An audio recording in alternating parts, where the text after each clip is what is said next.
apa yang diucapkan mulutnya meluap dari hatinya.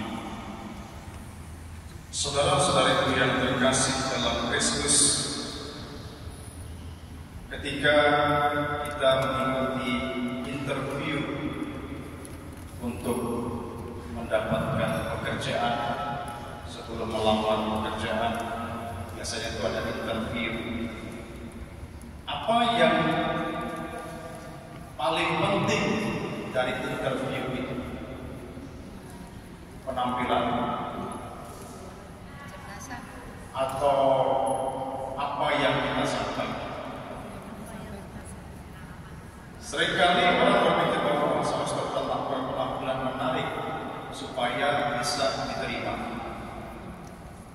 Tetapi berpenampilan menarik lalu kemudian dalam interview tidak bisa menjawab dengan tepat, dengan benar, juga tidak. Ada yang mengatakan penampilan biasa-biasa saja, sewajarnya saja. Tetapi yang paling penting ketika ditanya, kita bisa menjawab dan kita bisa menjelaskan dengan jelas. Apa sebenarnya yang terjadi dalam suatu interview adalah orang mau mendengar, dan dari mendengar yang melakukan interview akan melihat orang ini seperti apa. Apakah dia paham? Kadang-kadang kita mengungkapkan hal-hal yang baik bahwa saya pasti diterima, semua yang saya ucapkan baik-baik. Tapi ada yang pintar melihat ini mengatakan orang ini tidak baik. Dia dengan confident mengatakan semua yang saya sampaikan baik, semua yang saya jelaskan itu bisa meyakinkan. Tetapi dia kecewa ketika mengatakan dia tidak diterima. Ternyata apa yang disampaikan tidak sesuai dengan apa yang ada di dalam hati. Saudara-saudara yang terkasih dalam Kristus, bacaan pada hari ini mengajak kita bersama untuk melihat siapa diri kita. Apakah Anda mengenal diri Anda sendiri? Sejauh mana Anda mengenal teman-teman Anda yang di sebelah kanan, sebelah kiri? Kenal apa tidak? Tidak. Mungkin nama kita tahu, wajah kita ingat, tetapi hatinya tahu apa tidak? Ada yang kelihatannya baik, tapi hatinya kita tidak tahu. Tapi Yesus memberi kita satu jawaban hari ini, kunci untuk mengenal hati orang. Dari mana? Dari mulutnya. Maka Yesus mengatakan, apa yang diucapkan mulutnya meluap dari hati. Jadi kalau mau kenal teman kita lebih mendalam, lihat mulutnya. Jangan lihat lipstiknya. Mulutnya aja mau. Artinya yang perhatikan apa yang dia sampaikan. Bacaan pertama juga menyampaikan hal yang sama. Ada 3 hal yang disampaikan oleh kitab Sirat. Dia menggambarkan orang berbicara itu seperti apa? Satu, seperti ayakan. Apa dikatakan? Kalau ayakan digoyang-goyang maka sampahlah yang tertinggal. Benar tidak? Kalau pernah main ayakan itu Saringan. Sampah kalau tertinggal di atas. Ini mau menggambarkan apa? Dia katakan inilah yang mau digambarkan tentang keburukan manusia. Demikian pula keburukan manusia tinggal dalam bicaranya. Jelas kalau dikatakan baik buruknya orang kita bisa lihat itu tinggal dalam cara bicara. Belum tentu berbicara yang baik artinya juga baik. Kadang-kadang ada orang yang mau menutupi keburukannya dengan berbicara baik.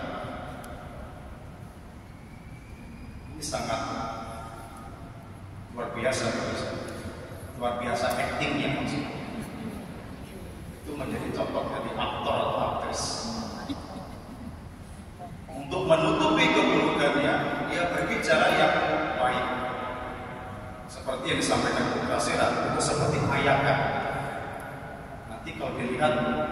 aslinya akan keluar yang sampah. Yang kedua yang dikatakan oleh Putra Sirat apa?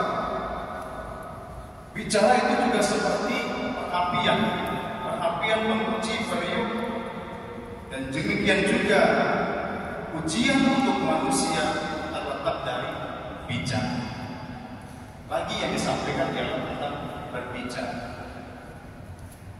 Kalau kita mau melihat ketulusan seseorang, lihatlah juga dari bicara. Dan yang ketiga yang disampaikan oleh Putra Sirat ialah kalau suatu ladang itu dinilai dari pohon yang tumbuh di situ, demikian pula bicara orang itu menunjukkan nilai dari isi hati. Lagi berbicara tentang ucapan. Maka kesimpulannya disampaikan, jika mau memuji orang, lihatlah dulu bagaimana dia berbicara. Jangan memuji seseorang sebelum dia berbicara, sebab justru bicara adalah yang menjadi batu ujian. Saudara-saudara terkasih, apa yang mau Tuhan sampaikan dalam bacaan pada hari ini ialah hati-hati kalau berbicara. Sekarang banyak orang juga tidak berbicara tapi menulis di mana? Facebook, Jawab sendiri. Instagram. Saya menambahkan sekarang menyangkut bacaan pada hari ini, bukan hati-hati untuk berbicara, tapi hati-hati juga menulis. Karena itu adalah ujian. Karena kalau kita tidak hati-hati, orang akan menilai, melihat kita. Kamu siapa? Jadi berusaha lulus dari ujian ini. Maka kalau mau lulus harus bagaimana? Kerja keras, belajar. Ya. Kalau waktu ujian hanya sistem SKS, sistem kebut satu malam, tidak akan bisa selesai, tidak akan bisa lulus. Tapi harus melalui proses. Oleh sebab itu Yesus menegaskan lagi, ucapan itu juga berkaitan dengan relasi kita dengan sesama kita. Makanya Yesus mengatakan, kadang-kadang kalau kita tidak berhati-hati, kita mudah untuk menilai seperti halnya yang disampaikan, mudah untuk menilai sepihak kayu yang ada di mata saudara-saudari kita, tetapi tidak melihat balok yang ada di mata kita. Gambarnya luar biasa. Serpihan kayu itu sangat kecil kan, tapi kalau kena di mata juga itu perih. Tapi bayangkan balok ini, balok di depan mata, artinya apa? Orang ini buta sama sekali. Mata ditutupi balok, bagaimana bisa melihat? Buta sama sekali. Tetapi anehnya, dia buta, tapi dia tahu apa yang orang buat.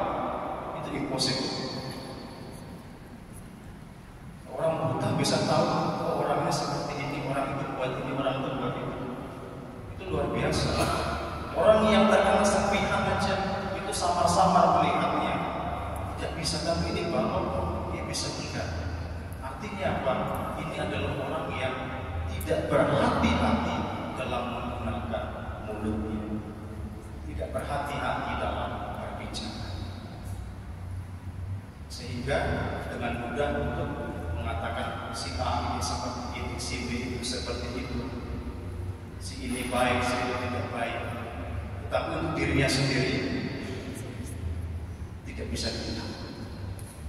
Maka saudara-saudara terkasih, pesan yang mau saya sampaikan ialah, saya teringat satu motivator mengatakan, dalam hidup kita itu kita bertindak sebagai hakim dan sebagai pengacara. Tahu tugasnya hakim apa? Tugasnya hakim itu melihat semua masukan-masukan, semua bukti-bukti lalu memutuskan. Tugasnya hakim itu memutuskan orang ini bersalah atau tidak. Itu tugasnya hakim. Tetapi pengacara tugasnya apa? membela. Meskipun dia tahu klien saya ini salah, tapi karena dibayar dan itu tugasnya dia, maka salah tidak salah harus saya bela. Saya harus menang. Dalam kasus ini saya harus menang. Jadi dia membela. Maka si motivator yang mengatakan demikian. Seringkali dan yang seringkali terjadi dalam hidup kita apa? Untuk diri kita sendiri kita bertindak sebagai apa? Diri kita sendiri kita bertindak sebagai lawyer, sebagai pengacara. Artinya apa? Kita selalu defend, selalu mengatakan saya benar, meskipun salah defend. Tetapi untuk orang lain kita bertindak sebagai hakim. Wah, kamu salah, you're guilty, you're not guilty. Tapi yang seharusnya kita buat apa? Untuk diri kita sendiri kita harus bertindak sebagai hakim. Lihat dirimu di mana salahmu. Dan untuk orang lain kita harus bertindak sebagai lawyer, pengacara. Bantu mereka, bela mereka. Tapi seringkali kita mudah Allah ya begini, Allah ya. Jadi ini hal yang perlu kita pelajari bersama. Saudara-saudara terkasih, Yesus mengajak kita berhati-hati dalam bertindak, berhati-hati dalam mengucapkan kata-kata, dan yang paling penting adalah jadikanlah dirimu hakim untuk dirimu sendiri. Karena dengan demikian kita pun akan bertindak lebih baik dari hari-hari. Semoga Tuhan menuntun kita sehingga kita bisa menilai tindakan dan perbuatan kita untuk menjadi lebih baik